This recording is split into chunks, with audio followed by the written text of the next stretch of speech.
The problem is that the way the system is set up right now, the banks are taking your parked money in a checking account and flowing it for their benefit. We're taking that concept and now we're making sure it's flowing for your benefit.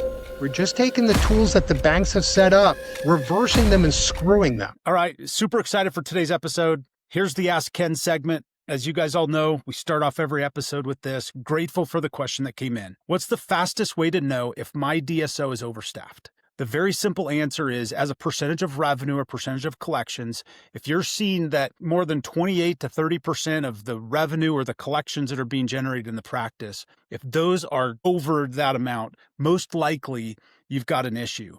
The other thing is you're going to want to look at your per clinical FTE to also see if that's too low, then it means you're probably overstaffed with assistants and possibly a hygienist. All right, so that's the Ask Ken question.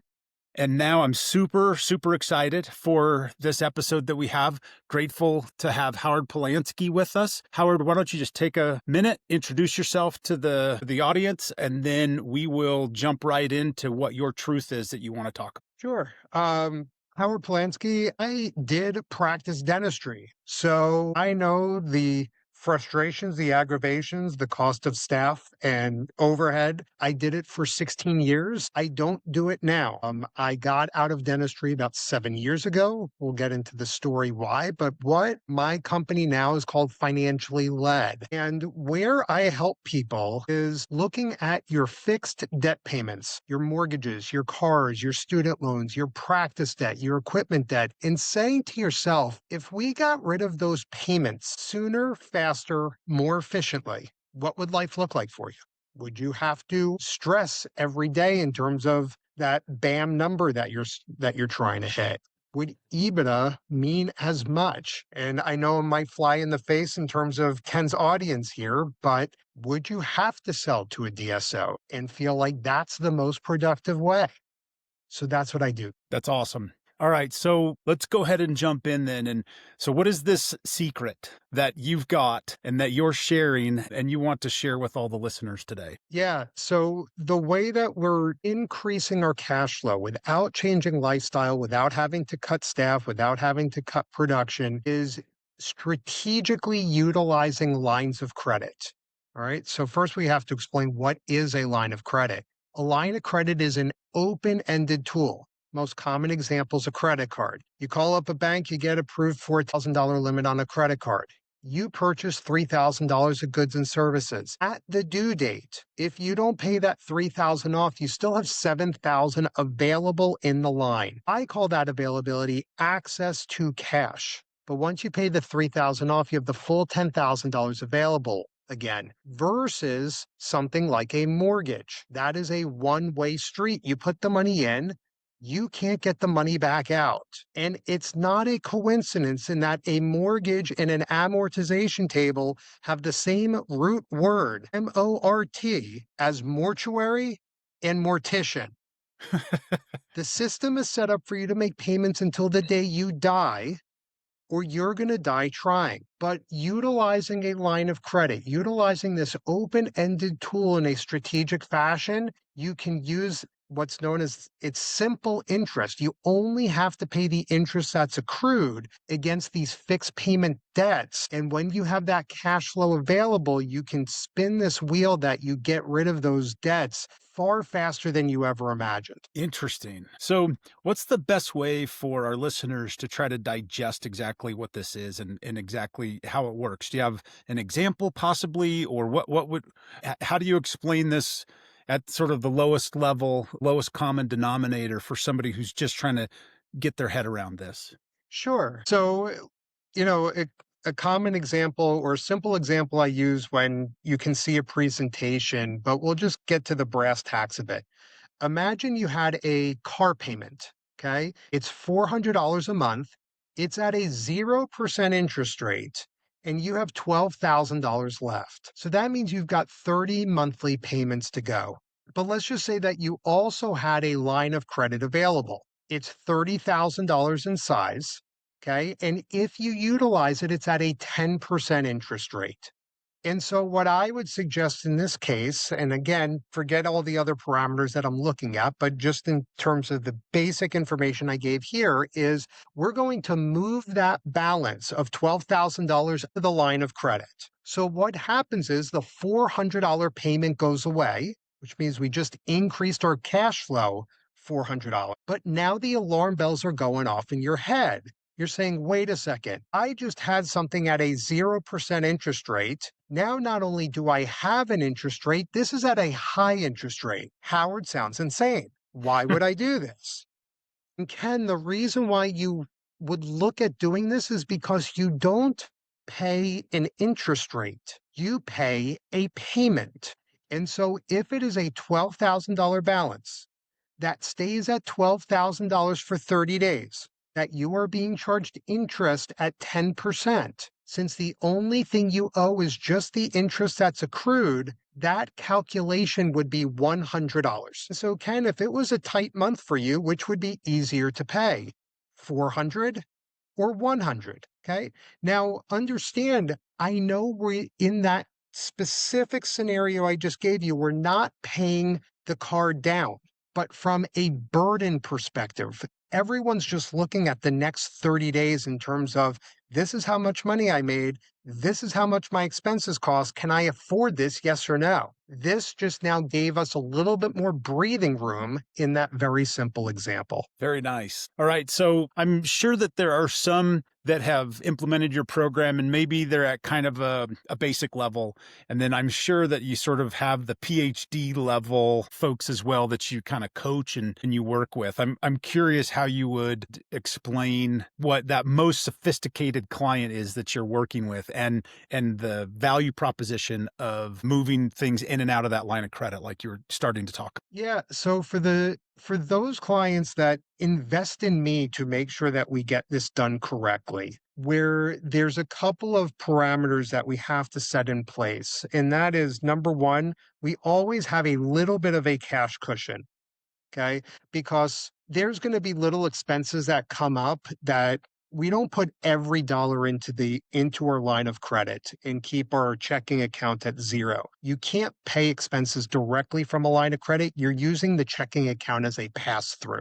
So we always leave a little bit of a buffer. The second thing is that I am trying to make this as simple for people as possible. And so for those who are business owners, it is a weekly check-in where they are updating a spreadsheet for me that has at most 8 numbers. And Hmm. from there, I am then directing them to say, this money goes to this specific place. But the most important part of all of that, Ken, is that there's always plenty of cash available. Because if we go back to the mortgage idea, yeah, you may want to pay off your house. And let's just say you put $1,000 chunk down, and then you get hit by a bus the next day.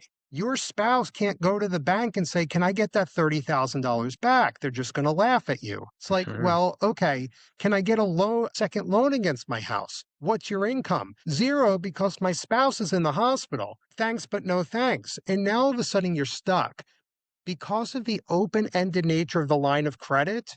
Is that, yes, we are paying down debt and we have access to the money at the exact same time. So instead of spreading your funds out between a checking account and a savings account, which is what a bank wants you to do, that's why the mortgage is a one-way street. We have now consolidated things that your line of credit acts like your checking and savings account. It's just move it. We're making money move through. There's a reason why money is called currency, Ken. It has to flow. The problem is that the way the system is set up right now, the banks are taking your parked money in a checking account and flowing it for their benefit. We're taking that concept and now we're making sure it's flowing for your benefit. We're just taking the tools that the banks have set up, reversing them and screwing them. Okay. And so I want you, if you're listening to this, I want you to win. The only people that I want to see lose are the banks. They've screwed enough of us for a long enough time that they don't have to keep doing it to you. Period. End of story. This is so fascinating to me. This is so interesting for a couple of reasons. Number one is this could apply to anybody, right? It's not just a dentist, it's not just anyone else. Anybody could take this strategy and execute on it. Is that correct? Yeah, 100%. Okay. So There was a couple just spoke to a few days ago. I met them 50 weeks ago at a dental conference. Okay. Now she works for a dental company. She's not a dentist. Husband owns a small business. It took them 49 weeks to reach out to me. And after getting their numbers, I said, with what is coming in and the way that your expenses are, you can be personally debt free in about 18 months. 12 if everything goes right versus 12 years right now.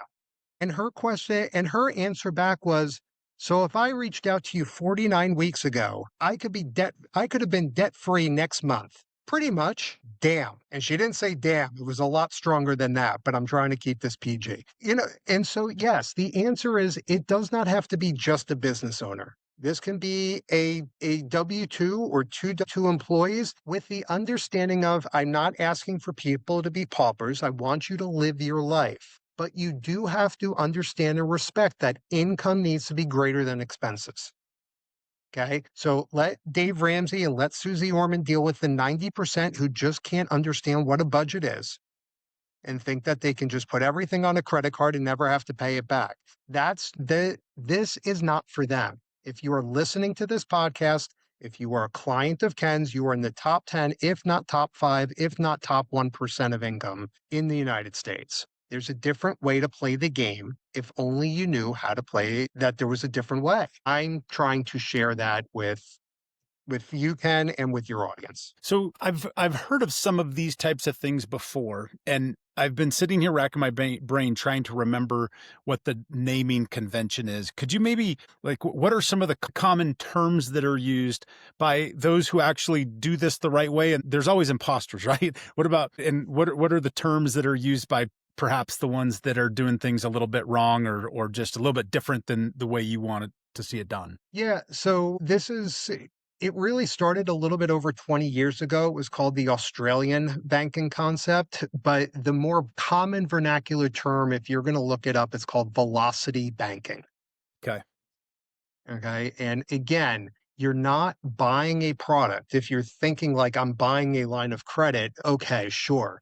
You're not having to buy a product. We're not talking in terms of having to buy annuities or life insurance or mutual funds. This is understanding a system and utilizing a tool that is out there, that is common, that can be utilized, and just using it strategically for your own benefit versus the idea of I had some short-term loan come up and I'll eventually pay it off in the future. No, we do this strategically so that is not an additional expense. It just gets incorporated, absorbed, and then be able to tackle debt after debt and free up the cash flow month after month sooner and faster. Very nice. All right. So what would be kind of the first step if somebody wanted to try to take something like this on? What would be the first step they'd do? And then maybe think about, the first 3 steps, so to speak. Sure. The first step is, and I'm just going to assume that someone listening to this is a business owner. Let's look at getting a business line of credit. There's 2 types of business lines of credit, one based upon your sales or collections, and the other based upon if you have real estate. Okay. So we'll keep this dental specific. If you had a dental building, you could get a business line of credit collateralized by the real estate. So let's just say it was a $500,000 building. The loan is down to $150,000. We might be able to get play with up to 70% of the value, which means the first 150 is taken by the loan. We may be able to get a $200,000 business line of credit. Okay, so that's secured by real estate. The more common example is going to be against your sales or your collections. The rule of thumb there is 10% of your annual revenue. So if you're a $2 million practice, anticipate you can get a $200,000 business line of credit. I've seen as little as 6 to 7%. I've seen as high as 15%. But 10% is a good rule of thumb. The third common example of lines of credit is a home equity line of credit. If you've been in your house, let's just say since prior to COVID, there is probably a substantial difference between what you could sell your house for today and what the mortgage you still have on there. Depending upon the state, I'll keep this as conservative as possible, is you can play with 80% of the value of your home. A lot of states you can go up to 90 pretty comfortably, but 80% is a good rule of thumb. So if you have $1 million house, you have a $300,000 mortgage, that means we can get a $500,000 home equity line of credit. And you might say, well, I don't need $500,000. Great. I don't care. Would you rather have the financial resiliency and financial flexibility of knowing you had $500,000 there just in case you needed it? Absolutely. The worst that happens is you pay an annual fee of like $75 for $500,000. Well, yeah, you do that. Absolutely. I don't even blink about it. Very nice. And what would you say? Because I think the only other part of this that I think could be, concerning for somebody is those who are very traditional in the way they handle their home finances and maybe even their business finances, where using leverage is just too scary and those sorts of things. Do you have any type of or is it just sometimes this isn't for somebody that just is possibly more conservative than this strategy would allow? It's a great question, Ken, and I actually think that this is perfectly suits someone who is more conservative. But I'll answer the question a little bit differently, and that is I have not met a dentist yet who was wealthy enough to not have college loans, not have dental school loans, not have practice loans, not have equipment loans, not have a mortgage, not have car payments. Okay. Debt was just part of the equation. The issue of today is that you have no control over those fixed debt payments. They come to you every 30 days, and the size of the payment doesn't change. And so when we can be financially flexible, it's not the concern in terms of interest rates, it's a concern in terms of the actual cash flow. So, last story, I had one dentist that came and reached out to me. When I met her, it was a $2 million practice loan. It was $20,000 a month. I met her year 5 into the loan of a 10-year note, and she paid extra on it. So it was down to $600,000 because she didn't know anything else to do outside of, I don't want the $20,000 noose around my neck. And this is the only way I know how to do it is just keep paying on it, but it's still $20,000. I'll get to the punchline. I'm speaking with the 2 CPAs in terms of what we did, why we did, and the bad guy, I call it the bad cop CPA, stops me and says, this makes no sense in terms of what you're doing. I said, why? It's like the dentist could have taken their profit, paid it against the debt. I said, you're 100% correct. They could do that. But what's the payment next month? Well, $20,000. I was like, so how does that help? Because now we've just used up the liquidity in case the dentist gets sick, the dentist takes vacation, or it's just a slow month. Where's that next 20,000 coming from? No answer. Said by rearranging everything, which is now easier to pay moving forward, 20,000 or 4? And that's when the other CPA said, well, 4. I said, exactly. This is what the dentist was asking for, that we just freed up $190,000 in cash flow without changing anything about the practice, without changing anything about her lifestyle. And now she's got breathing room again. That's the point. Very nice. I think you articulated it very, very well, Howard. Why don't we take a second and make sure that our listeners know how to get a hold of you, and then we'll go ahead and wrap up the show. Sure. So the website is financiallyled.com. And the best way to just see in terms of how optimized you are for your cash flow is I created a cash flow quiz. Will take you about 3 to 4 minutes to fill out. It's about 12 questions. And from there, you can see in terms of, hey, I'm doing everything right, or God almighty, do I need help? And it's one of those I honor wherever anyone is in the journey, but I can pretty much tell you that you've never heard of a concept like this. I've shared this with people who have been in dentistry, who have been in business for over 25 years, who have said they've seen it all, they've heard it all, and then they've never seen this, and then literally within 1 hour have freed up over $100,000 of cash flow. Amazing. That's amazing. All right, Howard, thank you so much for being with us. If you enjoyed this episode, be sure to follow or subscribe so you don't miss what's coming next. We have a new episode that drops every Wednesday morning. That's it for today's episode of the Dental Truth Project. Again, Howard, thank you so much for being with us. I'm Ken Kaufman, and until next time, keep seeking the truth that helps dentistry thrive. Happy day.